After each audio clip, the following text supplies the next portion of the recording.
হিমন্ত সর্বানন্দকে সাথে নিয়ে রাজ্যসভায় মনোনয়ন দিলেন মিশন এবং রামেশ্বর।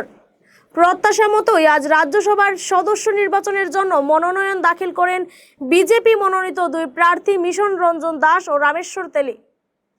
মনোনয়ন দাখিলে সঙ্গে ছিলেন মুখ্যমন্ত্রী হিমন্ত বিশ্ব শর্মা এবং প্রাক্তন মুখ্যমন্ত্রী তথা কেন্দ্রীয় মন্ত্রী সর্বানন্দ সোনোয়াল।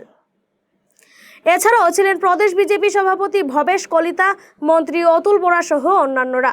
মনোনয়ন দাখিলের পর দলীয় দুই প্রার্থীকে বিজয়ের আগাম শুভেচ্ছাও জানিয়েছেন মুখ্যমন্ত্রী হিমন্ত বিশ্ব শর্মা ও কেন্দ্রীয় মন্ত্রী সর্বানন্দ সোনোয়াল। উল্লেখ্য, মিশন রঞ্জন দাস উত্তর করিমগঞ্জ আসন থেকে 4 বার বিধায়ক নির্বাচিত হয়েছিলেন। বর্তমানে তিনি অসম পরিবহন নিগমের চেয়ারম্যান পদে রয়েছেন। রামেশ্বর তেলী প্রবীণ বিজেপি নেতা এবং গত লোকসভায় তিনি কেন্দ্রীয় মন্ত্রীর পদ সামলেছেন। চা বাগান এলাকায় যথেষ্ট জনপ্রিয় নেতা হিসেবে পরিচিত রামেশ্বর তেলী। এই দুই প্রার্থীর জয় নিশ্চিত বলে দাবি করেছে প্রদেশ বিজেপি নেতৃত্ব। করিমগঞ্জ থেকে সুস্মিতা দাসের প্রতিবেদন, গণ আওয়াজ।